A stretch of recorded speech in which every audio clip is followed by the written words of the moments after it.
Usually when you think about urban planning or like how a city is actually built, you picture this very practical, highly reactive evolution. Yeah, you picture zoning laws and, traffic grids and plumbing. Right, like a new commercial subdivision just sort of bolted onto an old residential neighborhood. Or a park squeezed in wherever there happens to be leftover space. I mean, it's functional, but fundamentally it's messy. Exactly. Cities are basically defined by their friction. We build out of immediate necessity. Because the physical environment you walk through every day is essentially an accumulation of thousands of uncoordinated compromises. Decades or even centuries of them. But today, for this deep dive, we are stepping into a radically different kind of space. We really are. We're looking at a utopian city model called Universaria. Created by Jörn Leonard. And we are opening up a massive stack of blueprints, mathematical schematics, and philosophical texts. And our mission today is to figure out if a perfectly engineered, completely intentional city can physically upgrade the human soul. Which is a massive claim. But what makes these documents so wild is that this is not just an architectural blueprint. No, not at all. Leonard explicitly calls it a 5D game concept. A 5D game concept, which sounds like sci-fi, but he also calls it a physical mandala, designed to literally mirror the conscious human mind. Right. And if we connect this to the bigger picture, the entire mission of Universaria is based on a very ancient, very grand spiritual ambition. Creating a physical space where the macrocosm perfectly matches the microcosm. Exactly. The source material leans heavily into those old Hermetic axioms, as above, so below, and as within, so without.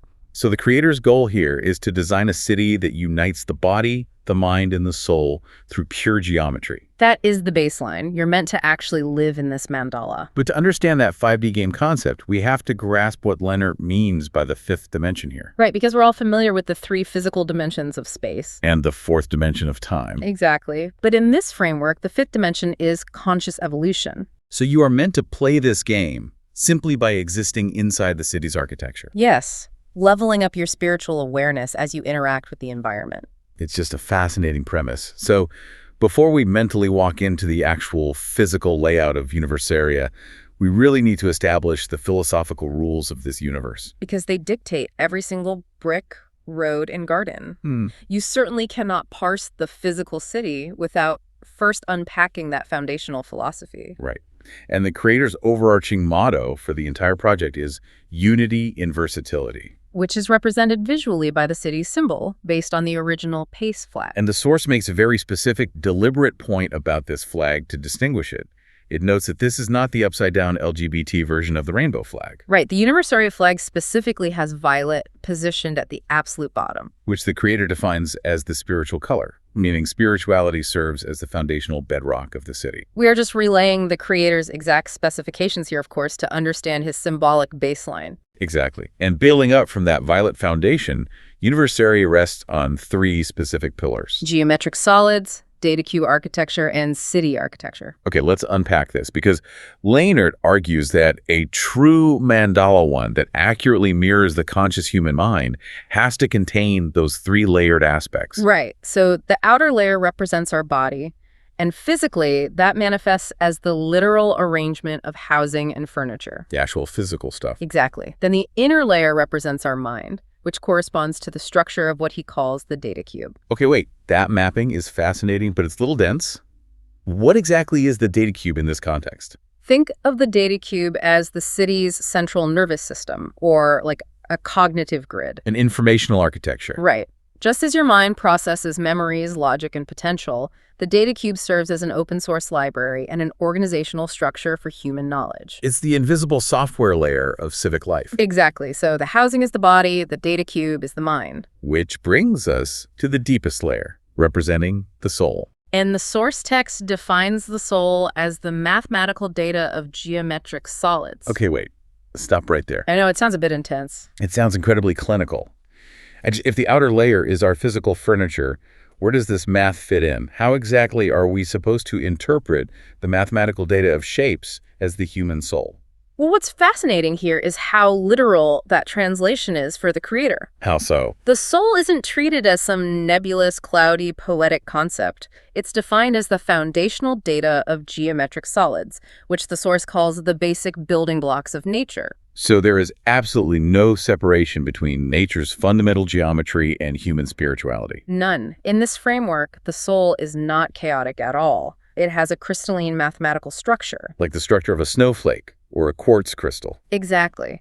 The idea is that if nature is perfectly ordered at a microscopic level, then the human soul shares that exact same mathematical order. And the city is essentially scaling that invisible math up into a metropolis you can actually walk inside. That's the goal. Which, to be clear, we are stepping fully into Laundert's theoretical universe here. Oh, absolutely. We aren't claiming that geometry scientifically cures spiritual ailments. Right. But in the logic of this source material, that is exactly the claim being made.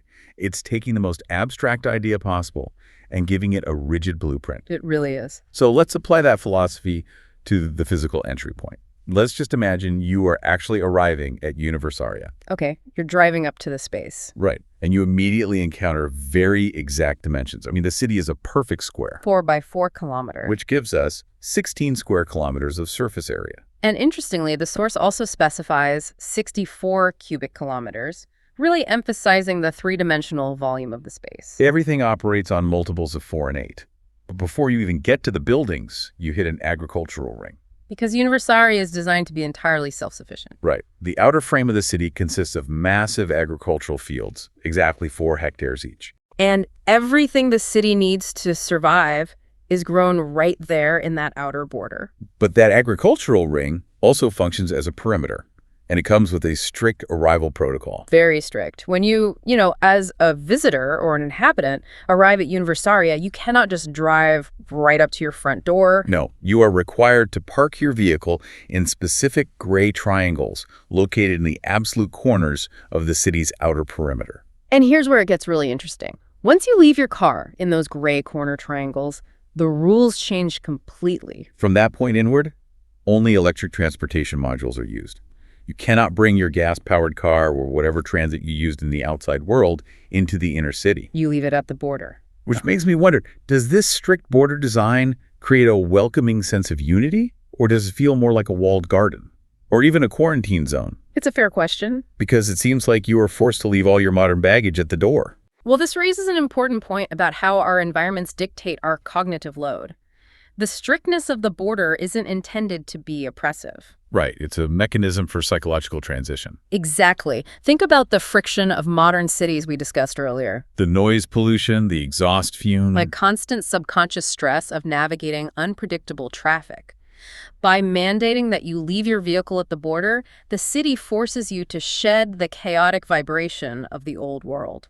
So the removal of choice here paradoxically creates mental freedom. That's the theory. You no longer have to worry about routing, fueling, or storing a personal vehicle. And decreasing that cognitive load is the first step to experiencing those subtle mathematical frequencies the city is trying to promote. Exactly. You are leaving the noise behind to step into the geometry. Okay, so as you move inward from those parking triangles on an electric transit module, you enter a recreation park. And true to the geometric foundation, the layout is highly specific. Very specific. You pass exactly 8 hills and exactly 8 torus-shaped amphitheaters. A torus essentially being a mathematical donut shape. Right.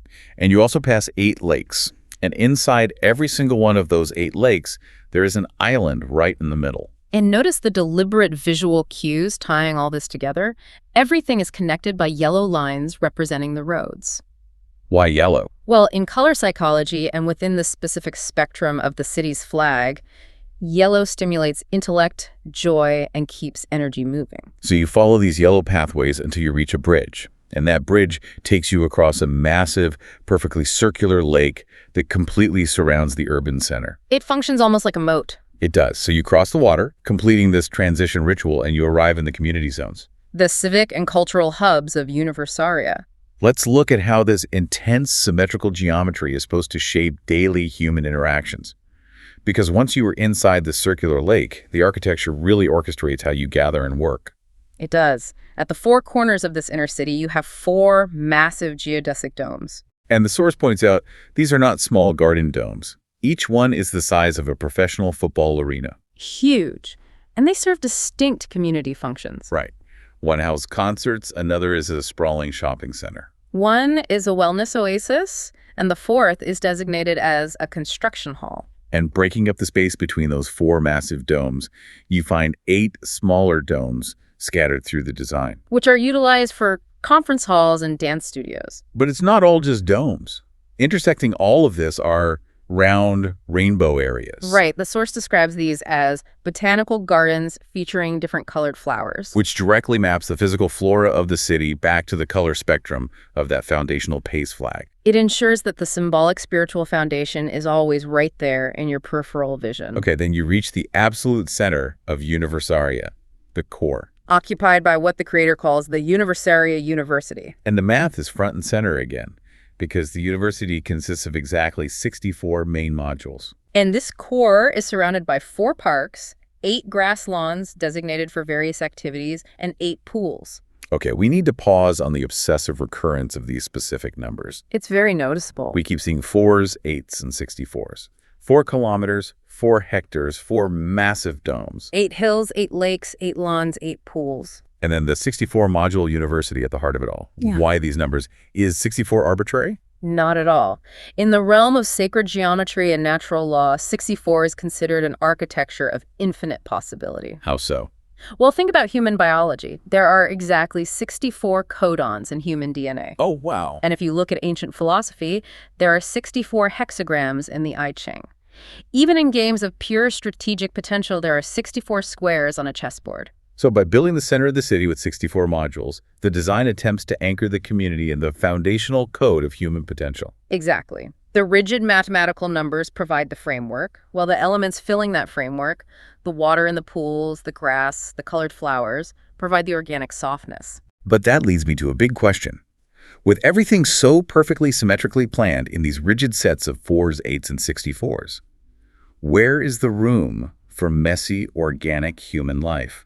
It's a tension you have to address. Because humans are inherently unpredictable. If someone wants to, I don't know, move a chair out into the hallway or build a strange asymmetrical shed in their yard, does the whole mandala break? Right. How do you live a chaotic modern life inside a perfect mathematical equation? Exactly. That tension between order and chaos is really the ultimate challenge of this blueprint. But the creator actually addresses this through the housing architecture. Okay, how? The overarching philosophy of Universaria is stated as a clear, uncluttered framework on the outside provides unity, which then allows for versatile individual expression on the inside. So that is the literal physical manifestation of unity and versatility. Precisely. The exterior grid is non-negotiable, but the interior life is entirely yours. Let's look at how that plays out for the people living there.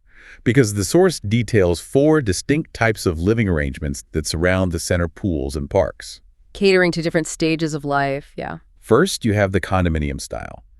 And the fascinating architectural feature here is vertical integration, Your terrace is actually built directly onto the roof of your neighbor below you. which bakes community interaction right into the elevation of the building itself. Next is the resort style, which is designed for singles, couples, or small families. And this setup features a common main house acting as a shared hub, flanked by individual pavilions with small personal gardens. It fosters independence Right. while still maintaining a shared communal anchor.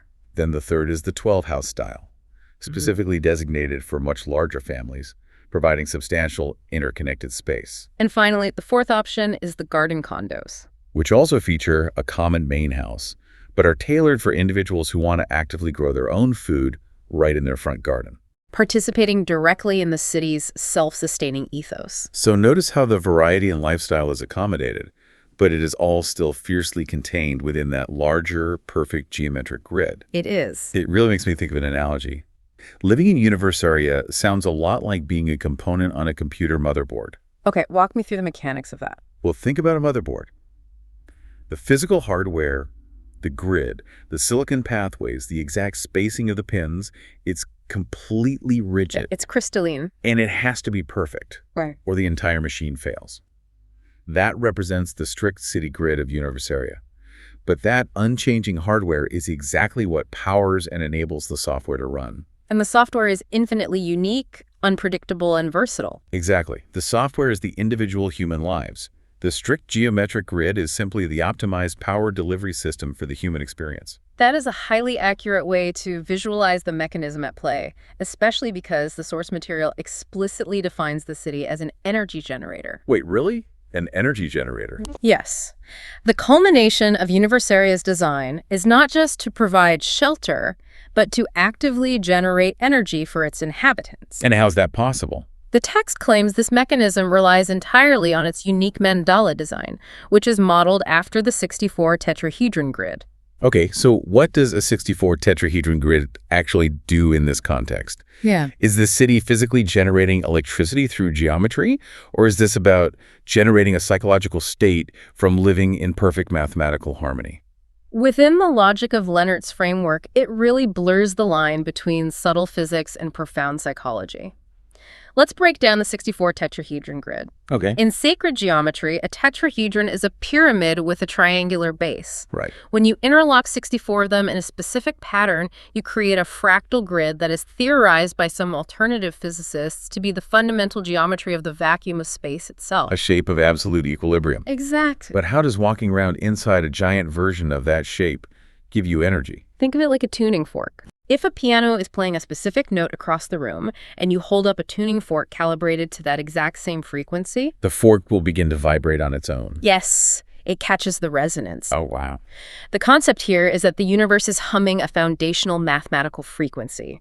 By scaling the 64 tetrahedron grid up to the size of a city, Universaria acts as a massive acoustic chamber. And the inhabitants are the tuning forks. Exactly.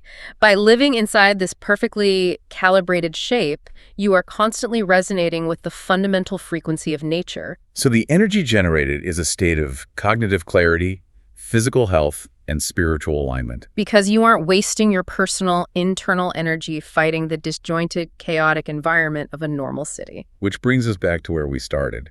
So what does this all mean? Let's recap the physical and mental journey we've taken today through Leonard's blueprints. We covered a lot of ground. We really did. We started at the spiritual violet base of that defining pace flag. We explored the protective 4-hectare agricultural borders, leaving our modern exhaust and noisy cars behind at the gray corner triangles. We moved inward on electric modules, past the 8 torus-shaped amphitheater. Across the bridge over the circular transition lake, and walked past massive, football arena-sized geodesic domes. All of this leading into the 64 tetrahedron heart of the city. A 64-module university designed to perfectly mirror the human body, mind, and soul. It is a remarkable, uncompromising vision. The sheer intention behind every yellow line and geometric angle forces us to evaluate our own spaces. It really does. I want you, the listener, to think about the physical environment you are sitting in right now. Look out your window or picture the layout of your neighborhood. Does the space around you reflect a cluttered, reactive, compromised mind? Or does it offer anything close to the unity and versatility that the Universaria concept strives for? How much of your daily cognitive load is wasted navigating the friction of an unplanned environment? It absolutely makes you look at the sidewalk outside your front door in a completely different way. Yeah. And that brings us to a final thought for you to mull over. Yeah.